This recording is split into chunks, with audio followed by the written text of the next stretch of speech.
రోజు మనము మహిళల గురించి మాట్లాడుకుంటున్నాం. మనకంటూ ఒక ప్రత్యేకమైన రోజు అవసరం లేదనేది నా అభిప్రాయం. ప్రతిరోజు కూడా మన రోజే. కానీ సృష్టిలో మహిళ లేనిదే మనుగడ అనేది లేదు.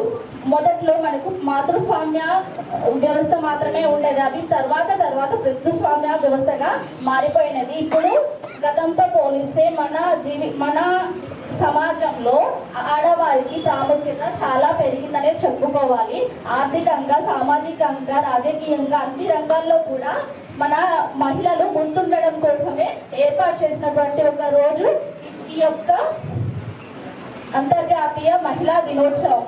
అంతర్జాతీయం అయ్యుండొచ్చు, జాతీయం అయ్యుండొచ్చు. మన ఇంట్లో నుంచి కూడా మొదటగా మార్పు రావాలి. అంతర్జాతీయ మహిళా దినోత్సవం అని చెప్పుకోవడం కాదు, ముందుగా మన కుటుంబం నుంచి, మన సమాజం నుంచి ముఖ్యంగా మహిళలు కోరుకునేది గౌరవం. ఆ గౌరవం అందించిన రోజు ప్రతి ఒక్కరికి గుర్తింపు లభించినట్లే. Thank you.